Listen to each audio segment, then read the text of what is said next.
A while back, our friends Alan Brown and Patricia Wilson invited us to spend some time at their winter vacation home in Zancudo, Costa Rica. Zancudo, it turns out, is on the Pacific side of Costa Rica, just a little north of the Panama border. To get there, you fly into the capital of San Jose.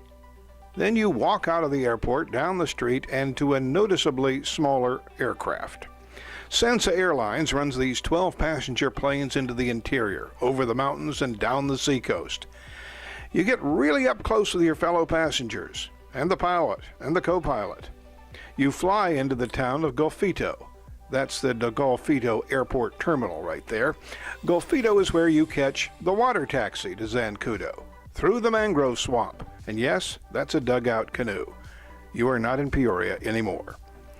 Zancudo, for the record, is a sport fishing center and has a hotel and some nice restaurants, more than most fishing villages, I expect.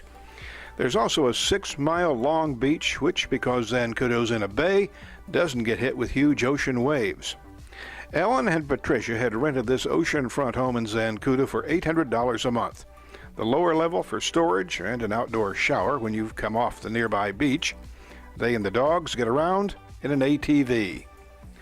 Life suddenly slows down in Zancudo. There's only one road through town and very little traffic. The fresh fruit and vegetable truck arrives once a week. Otherwise, there's a nearby store for shopping necessities. Our days were made up of reading, napping, beach walking, playing rummy cube or chess, and lengthy discussions about what to have for dinner. The wildlife always nearby for examining, too. Alan and Patricia, being energetic folks, started giving English lessons to the local kids who are out of school for the winter. Along with the lessons, there's always time for the hokey pokey. Evenings in Zancudo, time for a trek to the beach and a glass of wine, watching the sunset across the bay. We did venture out one day to an animal rescue center. Getting there required the water taxi again. There were dolphins in the bay.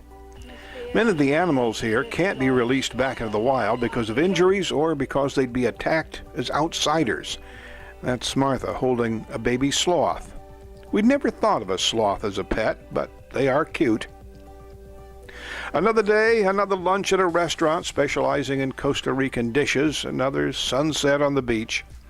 But jobs, responsibilities, and the cat were back in Peoria. And so, after a last wine and sunset, we returned to Peoria and winter.